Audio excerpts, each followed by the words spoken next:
Otep, bien-aimés frères et sœurs, vous connaîtrez la vérité et la vérité vous affranchira. Ça, c'est pas moi qui le dis, c'est la Bible qui le dit. Mais moi, je vous dis mieux. Vous connaîtrez la vérité historique, notamment celle de vos ancêtres kémites, et vous aurez une vision globale de ce que c'est que la vraie souveraineté politique. J'ajoute, vous reviendrez à la spiritualité africaine ancestrale et vous comprendrez les enjeux de l'indépendance économique. Et pour terminer, vous accepterez votre identité culturelle kémite et vous obtiendrez deux choses. La première, c'est la paix. La seconde, c'est le développement, à une condition. L'unité de toute l'Afrique noire, l'unité de tous les Noirs du monde entier.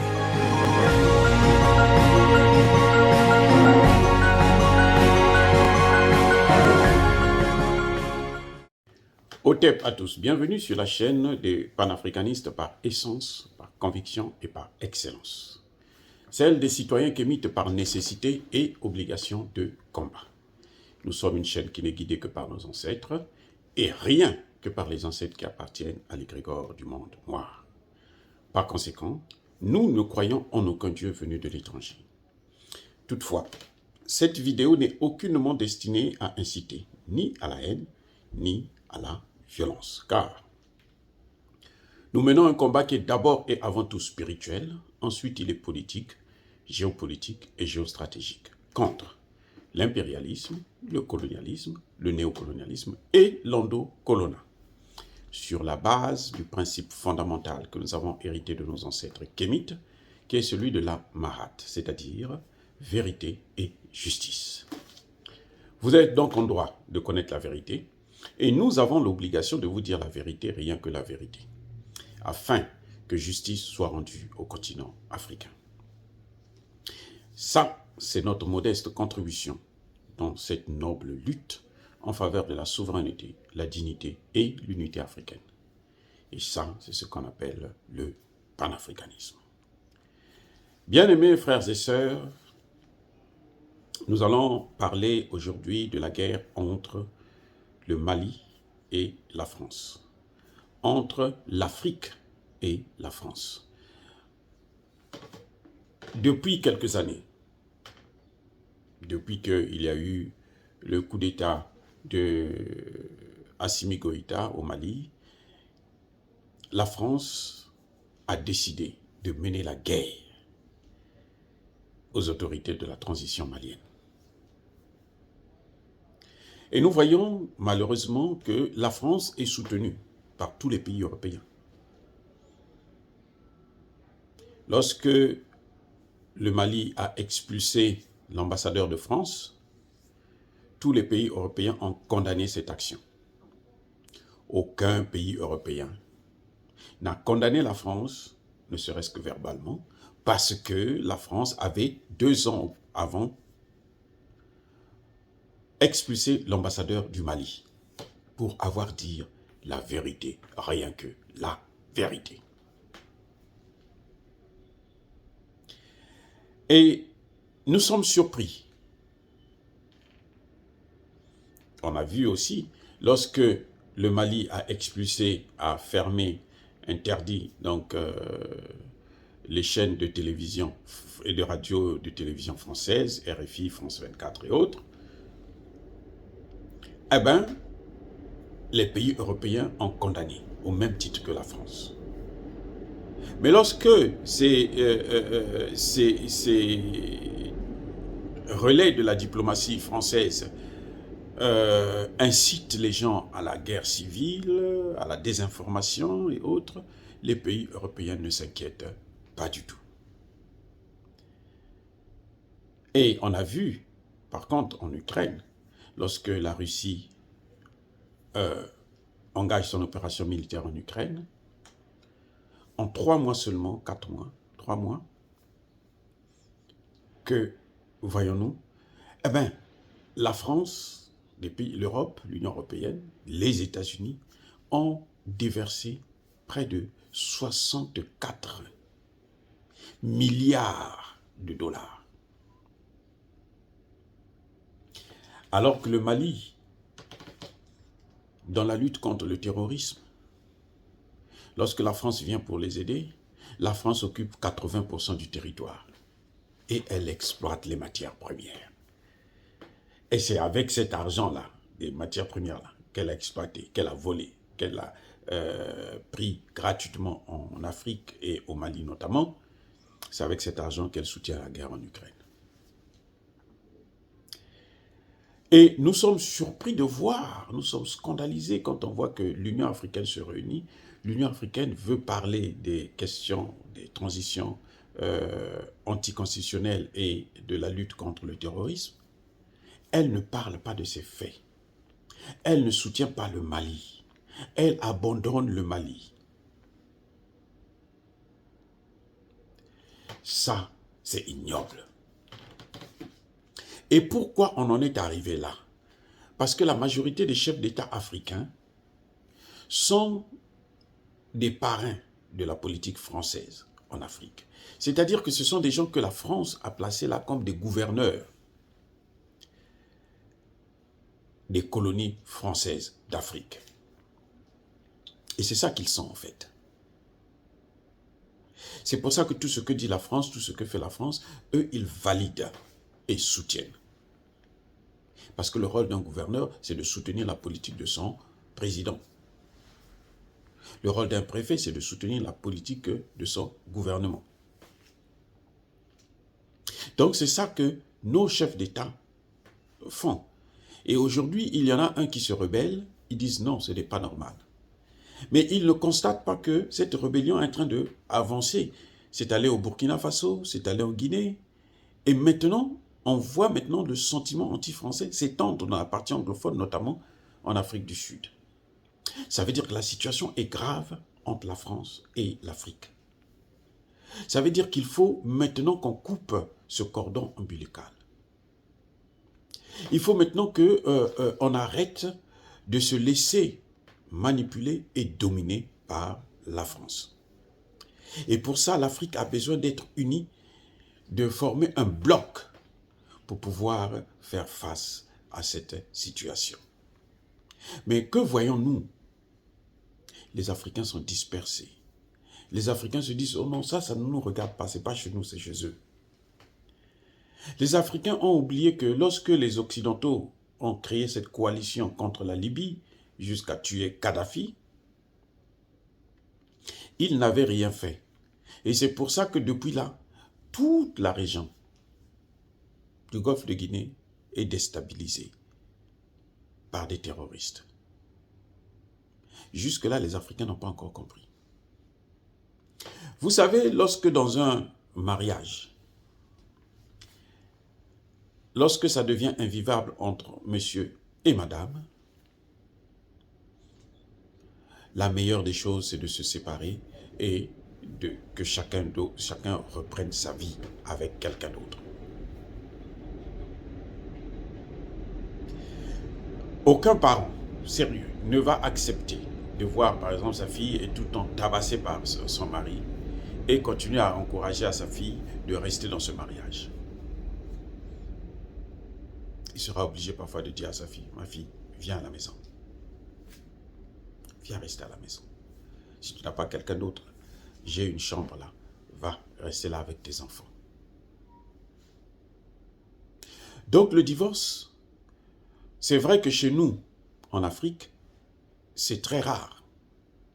Parce qu'avant le mariage, les parents regardent, les parents de la femme, les parents de l'homme regardent, ils vérifient par rapport à notre tradition et ils ont la possibilité de savoir si ce mariage va durer ou pas. S'il ne va pas durer, ils préfèrent ne pas qu'il y ait mariage. C'est pour ça que nos aînés, nos parents, pour la plupart, étaient restés dans le mariage pendant très longtemps. Parce qu'il y avait des rituels qui permettaient qu'ils faisaient. C'est pour ça d'ailleurs que nous avons toujours encouragé de revenir à notre culture africaine, notre spiritualité africaine. Parce que c'est ça qui permet, qui nous donne la garantie sur l'exactitude, la véracité de ce que nous voulons faire, ce que nous faisons. Donc je voulais dire qu'entre la France et l'Afrique, ça ne marche pas. Et ça ne marchera jamais parce que ça fait plus de 500 ans que ça a commencé. Il y a eu d'abord l'esclavage pendant plus de 400 ans. Et après, il y a eu la colonisation pendant plus de 100 ans. Et maintenant, il y a la recolonisation, plutôt le néocolonialisme, depuis les années des indépendances. Et maintenant, c'est la recolonisation. Et ça, personne ne peut tolérer ça. Cette jeunesse africaine ne va pas l'accepter. Même s'ils ont des armes atomiques, ils ont des armes qui pour tuer, ils ont une machine de guerre qu'ils vont mettre contre l'Afrique, contre cette jeunesse, croyez-moi, ils vont finir par être battus et neutralisés. On l'a vu au Vietnam. L'Amérique avait c'était la première puissance mondiale. Elle a échoué. D'ailleurs, elle n'a jamais gagné une seule guerre. Toutes les guerres qu'elle a organisées, où elle a gagné, c'est à Hollywood. Mais dans la vie normale, elle n'a jamais gagné une seule guerre. Quand on regarde très bien, regardez l'Afghanistan. Ah oui, la tuerie, elle a massacré en Irak, par exemple. Plus d'1,5 million de personnes ont été massacrées, des femmes et des enfants, hein, des civils qu'on a massacrés pour rien, juste parce qu'on veut occuper le terrain, on veut contrôler l'Irak. Et c'est le chaos jusqu'à aujourd'hui. Ça fait maintenant plus de 20 ans. Donc, vous voyez, quand ça ne marche pas, il faut se séparer. Et chacun reprend sa vie. En ce qui concerne les États, par exemple, les Africains, c'est se dire, bon, nous pouvons aller vers la Russie. Il y a des gens qui m'ont dit, qui me disent souvent que non, on ne change pas de maître pour aller vers notre maître. Non, nous ne changeons pas de maître parce que la France n'est pas notre maître. C'est un partenaire. Nous changeons de partenaire. C'est la France qui pense qu'elle est notre maître. C'est la France qui pense qu'elle doit nous dominer. C'est pour ça d'ailleurs qu'il doit avoir ce divorce. Pour aller vers quelqu'un qui ne nous a jamais colonisés. Citez-moi un seul pays africain que la Russie a colonisé. Ou que la Chine a colonisé. Ou que l'Iran a colonisé. Citez-moi un seul. Maintenant, parlons de la France. 14 pays francophones. Elle a tenté avec le Nigeria, ça a échoué avec le Biafra. Voilà, c'est ça le problème. Nous n'avions jamais eu de problème avec la Russie. C'est pour ça que je dis, essayons de voir avec elle, puisque nous, ce que nous cherchons, c'est des partenaires qui vont nous respecter. Jusque-là, elle nous respecte et elle joue son jeu, elle fait exactement ce que nous voulons, c'est-à-dire, elle nous aide à lutter contre le terrorisme efficacement, comme on l'a vu au Centrafrique, comme on le voit maintenant au Mali, et on l'a vu en Angola. L'Angola a pu s'en sortir à cause de l'aide de la Russie. La Libye, les choses se sont calmées un peu à cause de l'intervention russe. La Syrie, c'est pareil, pour ne pas sortir de l'Afrique. Mais je veux dire qu'en Afrique, nous n'avons aucun exemple, aucun grief contre la Russie ou contre la Chine.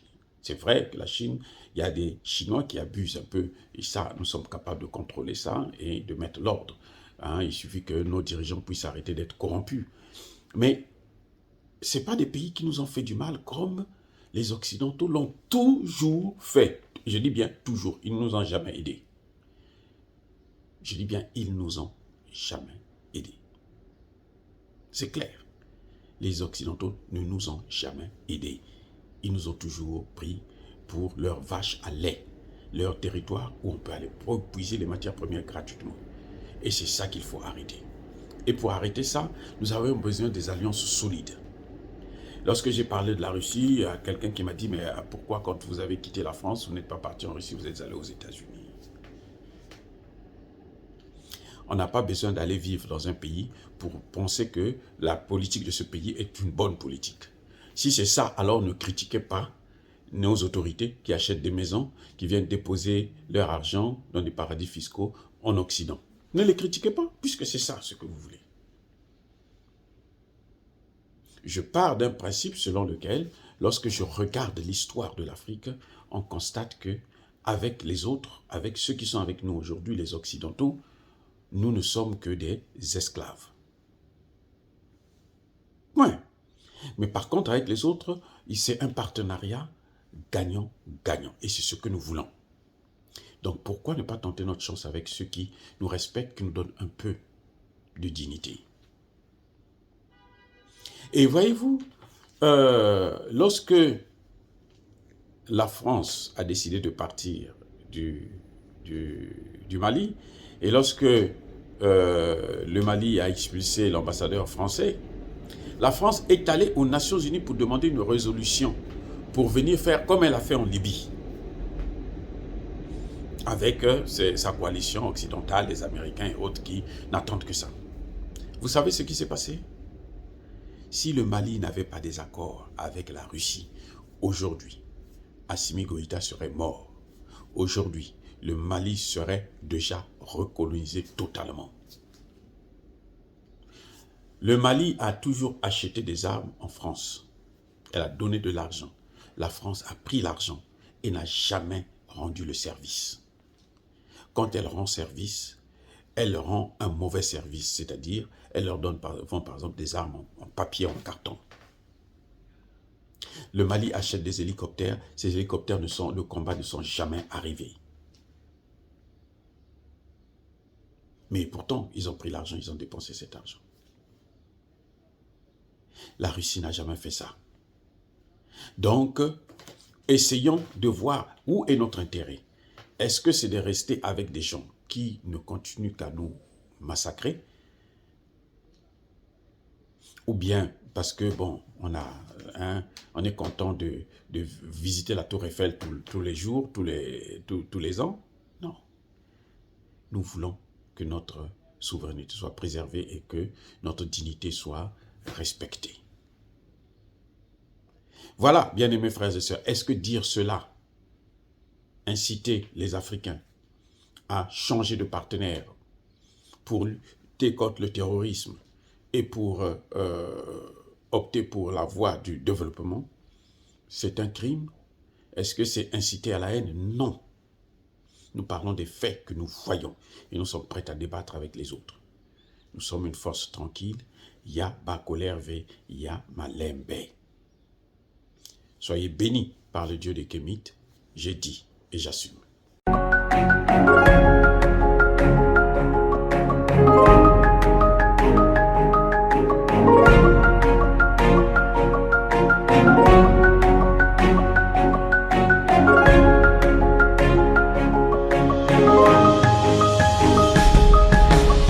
Eux, ils marchent par la foi et non par la vue.